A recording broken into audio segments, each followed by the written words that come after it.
Vijay Mallya, the chairman of the company, is addressing shareholders. In Southeast Asia, the prospects seem to be extraordinarily bright, and we are obviously going to attack these markets as soon as possible.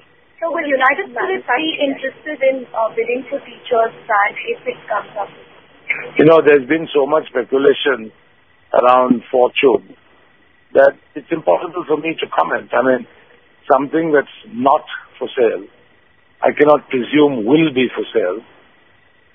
We are certainly interested in any brand that has a relevance to the Indian market or the emerging markets, which we want to focus on. One question, when you're talking about the emerging markets, will it also be marketing and distribution and manufacturing in these markets? Oh, absolutely. It could include manufacturing, or it could be export, or a combination of the two, depending on which brand is involved. Have you earmarked an investment for the emerging markets, a certain corporate building or brands? Once the plans are finalized, then the investment needs come next. You were talking about your glass manufacturing earlier. What kind of investment will you use that plant? Where is it coming up? Well, the first plant is intended to come up near Vijayawada in Andhra Pradesh. We're finalizing the capacity. Clearly, it probably will be the largest plant in the country, and the investment could be around 350 crores. What are the biggest challenges in taxation and irrational stuff? Can you give us more perspective on it? You obviously have been present at the AGM.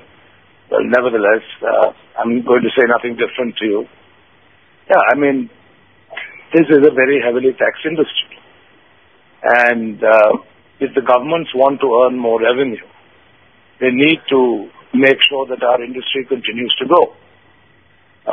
But if you do things like what recently happened in Maharashtra, where a hike in the taxation led to an almost 50% hike in the end consumer price, and then if you say that the minimum drinking age is 25 years, when you can vote, get married, and take decisions as an adult at 18, that obviously slows the growth in the market. So your son joined 2 years back. If you can tell us about roles in the group. I mean, he's obviously heavily involved in Royal Challengers, but where do you really see him? Well, he's not only involved in Royal Challengers. He's a deputy general manager. He is being trained within the organization, but his focus is on new generation outlets and new product launches. If you can give me more details on that, new generation outlets product. Yeah, I mean there are new on-premise establishments, new lounges, bars, discotheques. We're talking about a new generation of retail outlets like, let's say, the Reliance stores. These are new emerging retail opportunities for us. Will you be considering a clarification on the fact that Kingfisher has about 6,400 crores? You're looking to raise about 2,000 crores to your rights issue. What is the level of debt that you would be comfortable with? How much will you look at this? I sometimes really don't understand these questions. You often say mountain of debt. If you look at the balance sheet of other private airlines, one of them has a 14,000 crore debt, but nobody seems to comment. Aviation is a capital-intensive industry. It is your ability to service that debt that is more important. All Kingfisher's accounts with its banks are standard. We have not defaulted. There's no question of any NPAs.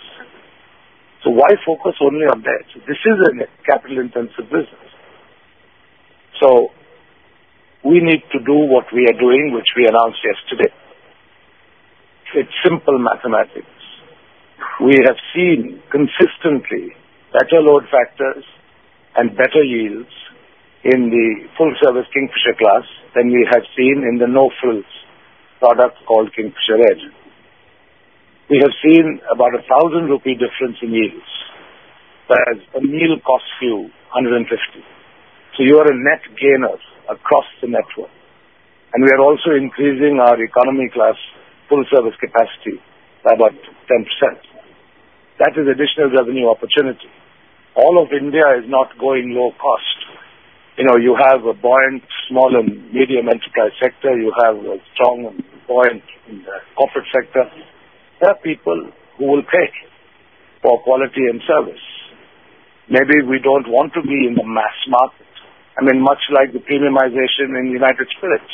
We are launching premium brands which are obviously a lot more expensive than the medium price brands. And we are seeing the growth. These various measures, how much is that? No, you see, it's not a question of bringing down the debt. When the banks appraised the viability and business plan of Kingfisher Airlines, they gave us 9 years to repay the debt. And we will repay the debt in 9 years. That's a part of the appraisal. It's not what I'm saying. More clarity on Kingfisher debt. What happens to people who are already booked? Everybody who is booked, who will continue to book Kingfisher Red, will be carried as a valued guest. There will be no disruption whatsoever. And there is absolutely nothing to worry about. Thank you so much. So invariably Kingfisher. United Spirits AGM came Kingfisher. Very good. Combining both. Thank you so much. Well,